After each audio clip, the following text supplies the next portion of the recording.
이 모든 문제의 시작은 김민수 후보자가 솔직하지 못해서 그래요. 저는 그렇게 생각합니다.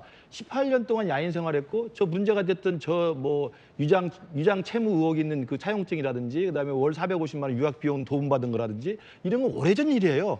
설사 그게 정치자금법 위반이라 하더라도 공소시효가 지난 겁니다. 겁날 게 없어요. 그러면 죄송합니다. 그때는 제가 정치적으로 힘들었는데 강신성이라는 분이 저를 정말 믿고 정치적으로 따르고 저랑 정말 친구 같고 형제 같은 사람이라 돈이 좀 있는 사람이라 제가 좀 도움을 받았습니다. 그러나 여러분 기준으로 봤을 때는 좀 과했으면 죄송합니다. 이 말이 어렵습니까? 그거 하면 넘어갈 일이다. 넘어가죠. 거기에 대해서 저도 뭐라고 안 할 거예요. 그럴 수 있겠다. 정치에서 한 발짝 떨어져서 유랑 생활 하는데 그래도 믿고 의지하는 사업가가 돈 좀 대줬다는데 그거 가지고 우리가 돌팔매를 날릴 수는 없죠. 그런데 끝까지 부인합니다. 끝까지 부인을 해요. 저는 제가 아는 김민석이 저런 사람인지 정말 몰랐어요. 예전에 워낙 가까우셨어요. 그렇죠. 김민석이 앞으로 총리를 넘어서 큰 꿈을 꾸려면 이번에 제가 볼 때 이미지가 완전히 버린 겁니다. 그다음 마찬가지예요. 지금 이제 국회의원이 된 다음에 세비 한 5억 정도밖에 안 되는데 추징금 납부 다 했다고 하고 막 하는데 비잖아요.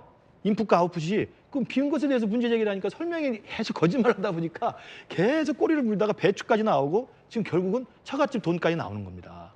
이게 그때도 그냥 죄송합니다.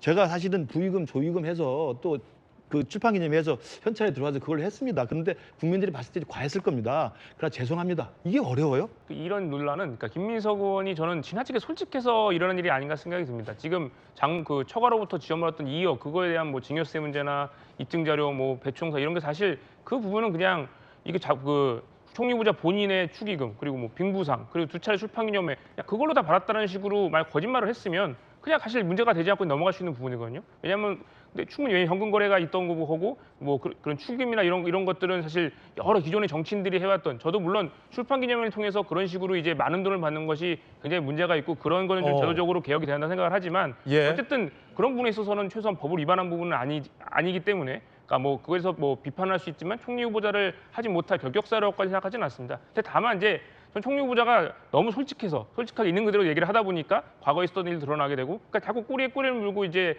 이거에 대한 해명을 요구하게 되는 건데 전 계속 말씀드렸다시피 그런 것보다는 과연 국정을 운영할 수 있는 능력이나 자질 그런 능력에 대한 평가가 됐어야 되는데 그러지 못했다는 점에서는 굉장히 아쉽고요.